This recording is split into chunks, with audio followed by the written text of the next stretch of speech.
this live so that it's less distracting.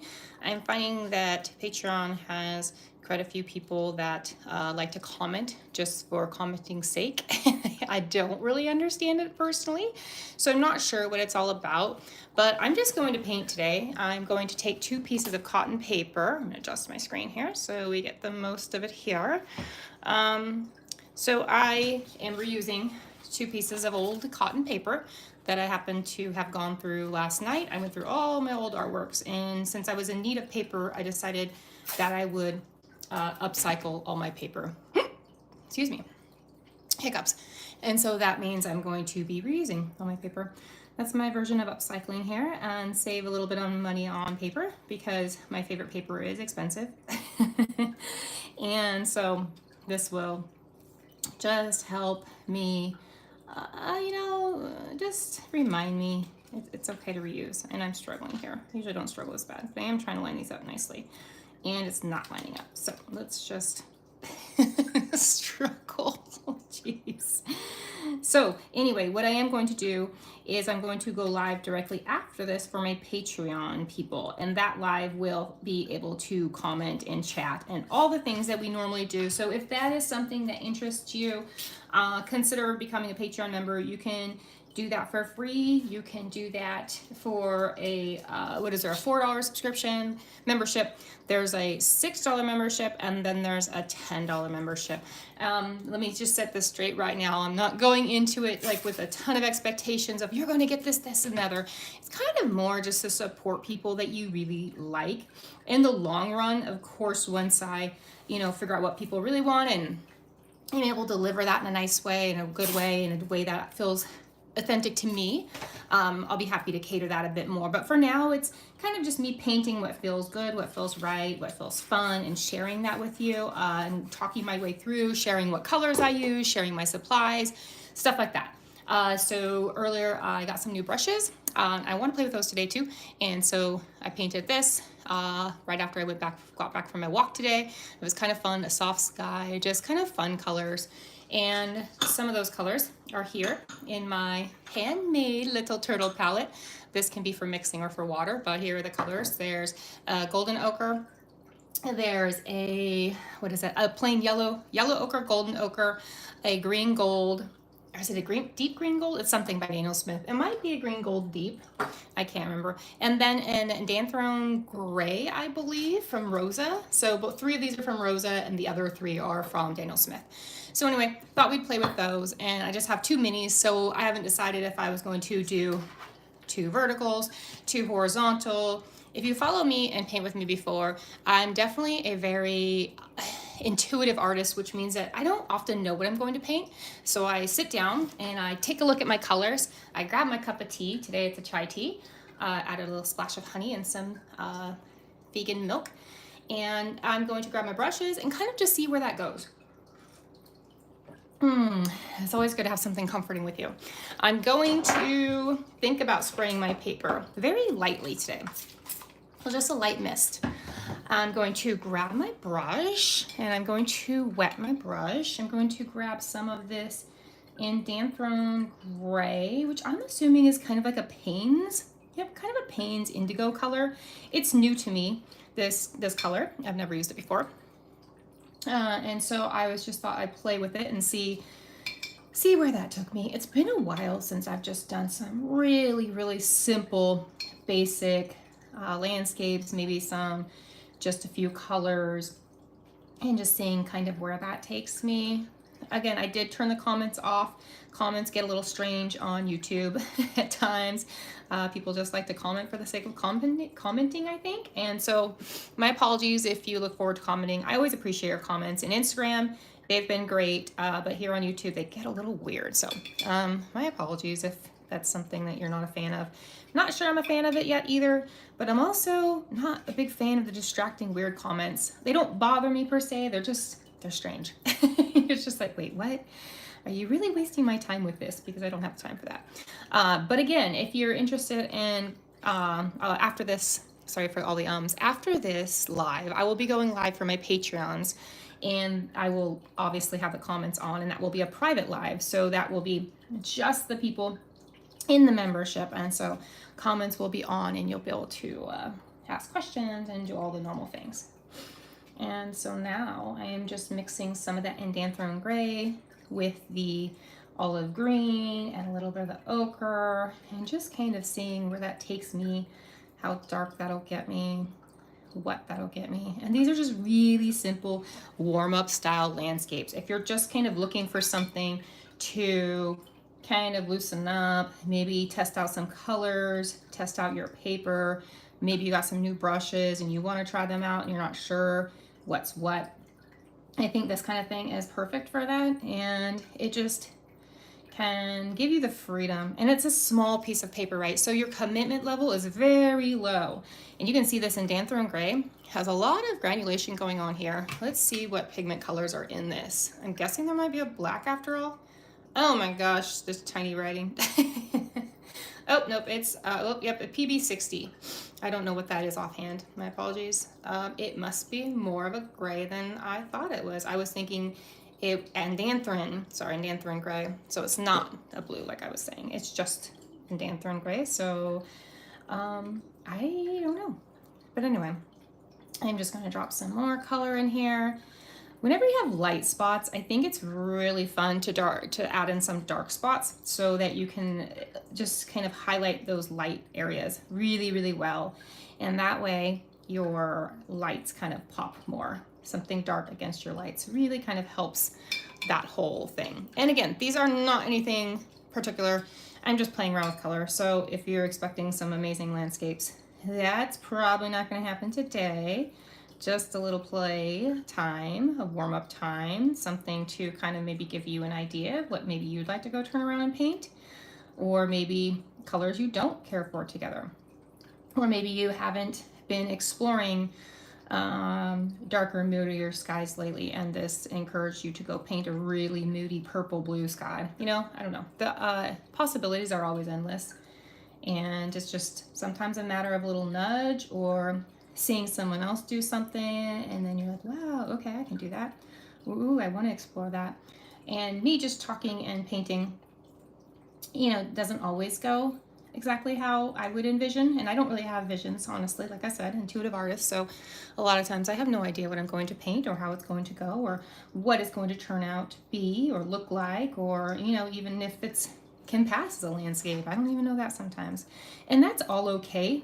It's all okay because, again, small paper. We're using the backs of paper.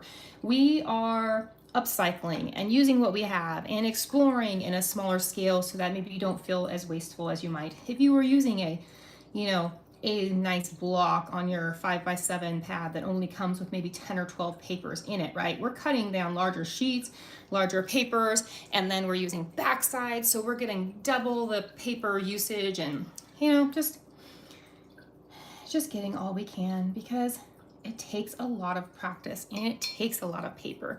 And for me in the beginning, that was very intimidating because I was spending a lot of money. And watercolor can be kind of inexpensive, but it can also be kind of expensive, right? It depends on how deep you dive and how long it takes you to get the good stuff. I spent so much money on cheap paper when I should have just bought the good stuff right off the bat and would have saved me in the long run. So don't be me, buy the good stuff right away. All right, we are going to leave this one, I think. Maybe drop in a little bit of light down here.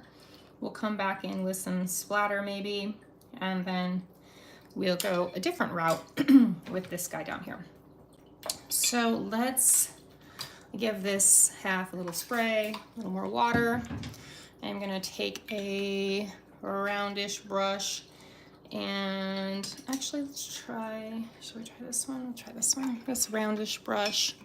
And we'll get some yellow ochre on here.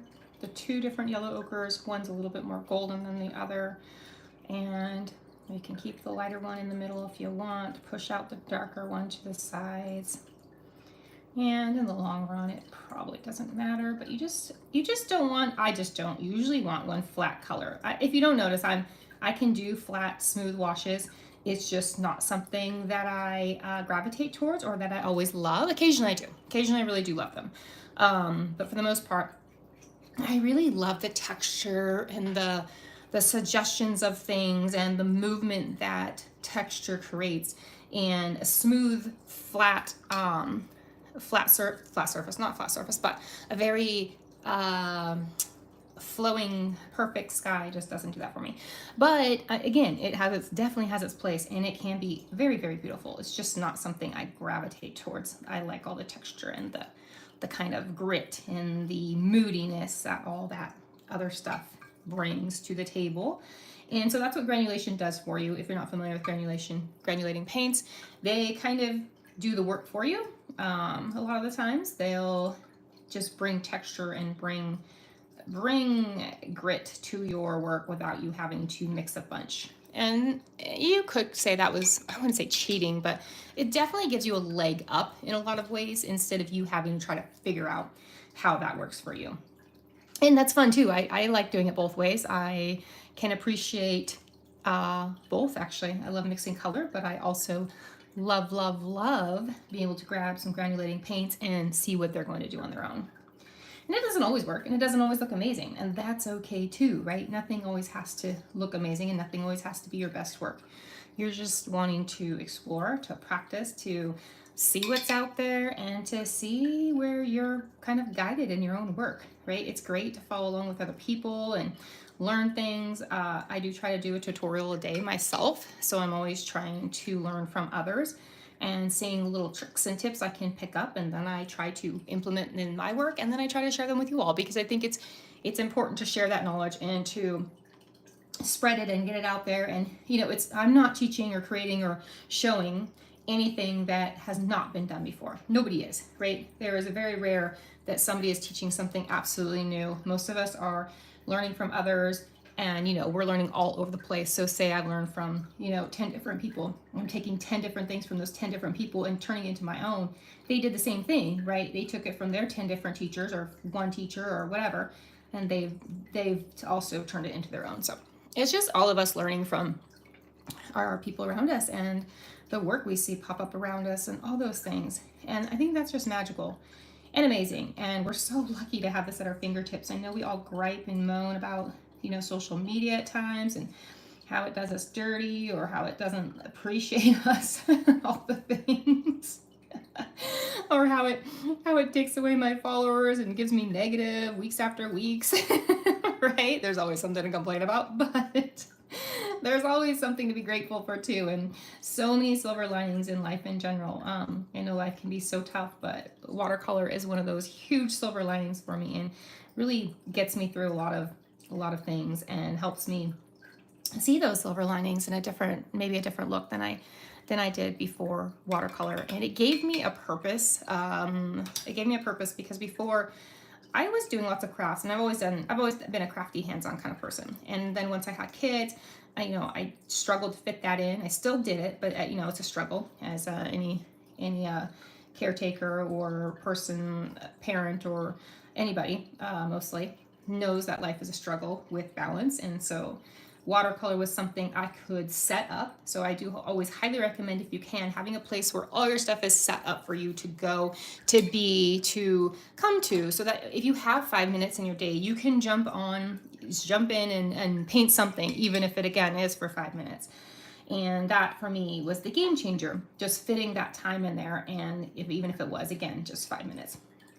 I don't think I've ever done this, but I'm using a very light color. I'm not going to go into colors on here, but if you're a Patreon, I'll be happy to go into colors with you and stuff. But I'm just using a very light color to kind of guide that into the top of the sky. I actually end up kind of liking that it stayed that light. What I'm going to do now is just grab maybe a little bit more of an orange and just kind of tie that in, a rusty color-ish. So I'm just going to tie that in and see where that takes me. Let's see where I am time. Okay, I am trying to keep these a little under 30 minutes, so lots of us. Kind of like the glow I have going on. I do a lot of looking through my screen down at my art because I feel that gives you another perspective. I don't know why it does, but it really, really does. So if you're not in the habit of looking at your art through your camera lens, or taking a picture of it, or even stepping away and putting it, in front, holding it back in front of your face, farther away from you, it really can give you a whole new perspective. And it's a really, really good one. And just don't forget to do it. I'm always filming, so I can always just pop up and look through my camera, so that does make it kind of easy. I'm trying to decide if I should add any trees to this or just kind of let it be. I might just add some grasses down here, just a few, and then maybe, I don't know. Everything's so loose. I kind of like it just loose and flowing like that. I think I'm gonna leave it. I think I'm gonna test my paper. It's still wet. So the way I like to test my paper, if you don't know, I like to use the back of my hand right here. It's typically not oily until I just rub my hand on it. Maybe it is now, but I'll wipe it off. Anyway, I do like to use this back of my area right here. I touch it, and if it's cool to the touch, it's still wet. But if it's room temp and normal feeling, regular feeling, then it's absolutely dry. But I'm going to go ahead and mute you, and I'm gonna use my heat tool, best $12 I've ever spent. If you don't have a heat tool, I highly, highly recommend that you invest in one of these $12 heat tools, as well as 100% cotton paper. All right, on that note, I'm going to dry.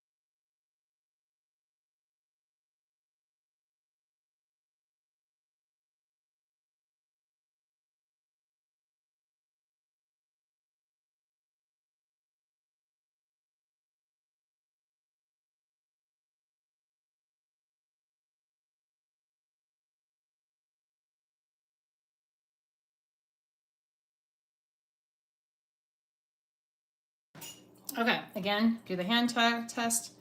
I'm going to do birds, so I just want to make sure that it's dry enough for birds. And as long as it's dry in that center area where I usually put my birds, I think we're good. And if you don't know, what will just happen is it'll just bleed. So your paint will run and kind of bleed out and make fuzzy lines versus nice nice sharp lines.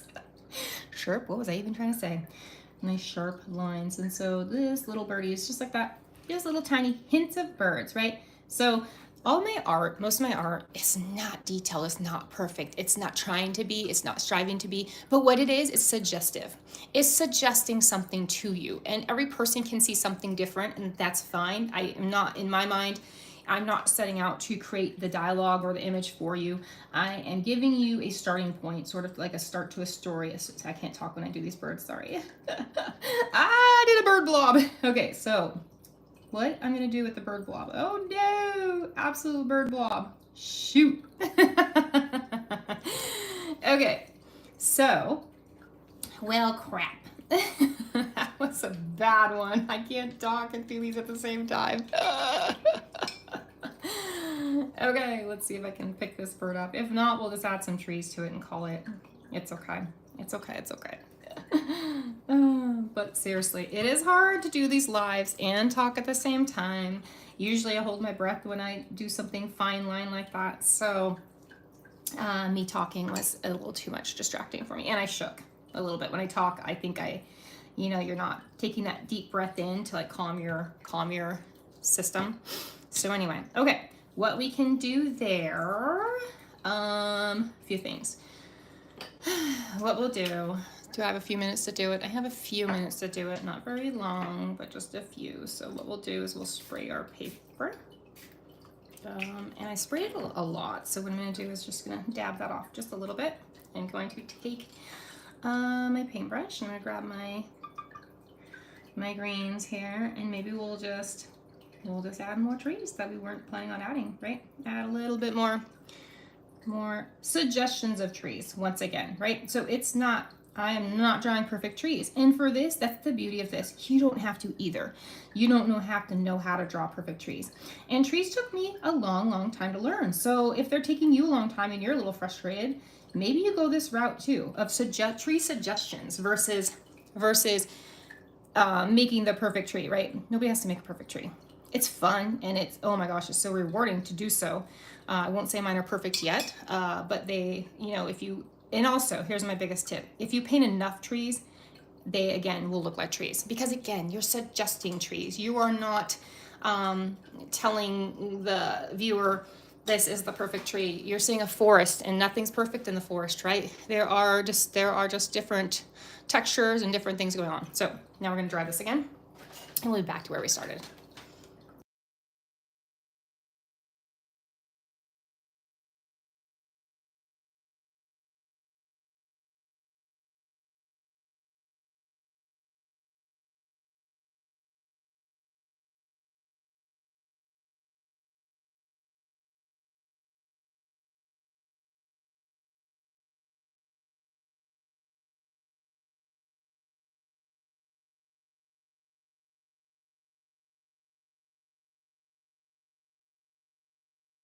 Okay, see, there we go. It looks like nothing ever happened, right? It looks like had we just been here to do our birds.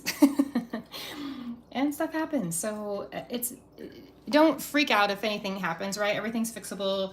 There are many fixes in watercolor. And yes, no, you can't paint over it like you can in acrylic or oils, but you can definitely find ways to fix it. Okay, now I'm not going to talk while I paint my bird.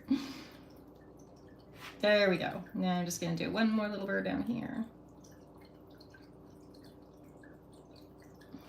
By the way, this is the new brush. It's also why I'm unable to paint today. Unable to paint a bird today. Whew. All right, whatever. It's okay. It's a bird suggestion. It's there. Is it the best bird in the world? Absolutely not. Will it be okay? It'll be okay. Am I going to paint those trees again and do this whole trick over again? I'm not going to. I'm just going to let it be. Because again, I'm not a perfectionist when it comes to watercolor. Now, if this was a baked good or a craft or an embroidery or something like that, I would be doing it over and over until I got it perfect. I would take out the seam line of anything I sewed, anything I knitted, crocheted, embroidered, anything over and over and over until I got it perfectly right. So I don't know why it's different for me in watercolor. It's the only medium that I can actually let go in, and I actually love that about it. Pretty magical, right? Only thing ever that I can let go in. So it does something for me. I just wish I can let go in a lot of other aspects. So I do like to cover up my paper, like you see I do. I just use scratch paper, and I cover up the spots where I don't want the paint. I also cover up my palettes because this stuff sprays everywhere, and I don't want it on my nice wood palettes or my other palettes anymore. I used to let it, and I didn't mind it, but now I don't like it. I don't want it there. So just cover up. All I do is take a size round 4 brush. I really wet down my metallic paint, and then I make sure there's not huge drips of water, and then I just splatter away. And splattering can take the practice until you find the brush that works for you, your favorite brush. And once you do, it will do it perfectly for you every time. And splatter is not difficult, just like trees. It just takes a little bit of practice, even less practice than trees. Trees take way more practice. Trees are a pain in the arse. That's all I gotta say. Trees have taken me a long time. I've watched so many tutorials and videos on how to paint trees, and there was none ever that hit me and was just like, yes, this is it. This is how I paint trees. Nope. Just how to practice page, hundreds and hundreds and thousands of trees. And I'm not joking, thousands of trees. All right, putting my supplies away as I go, kind of tidying my area as I go as well. I always like to do that. And so now we can take the tape off. I don't always dry the splatter. I just peel the tape and then just don't touch the splattered area. You can dry it if you prefer to.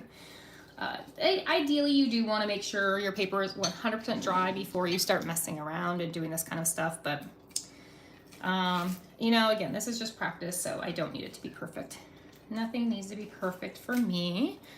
But if you are, then, you know, and also there's tape. This is my cheap tape. I'm trying to use that. If you use nice tape, Holbein soft tape, you will never have leaks.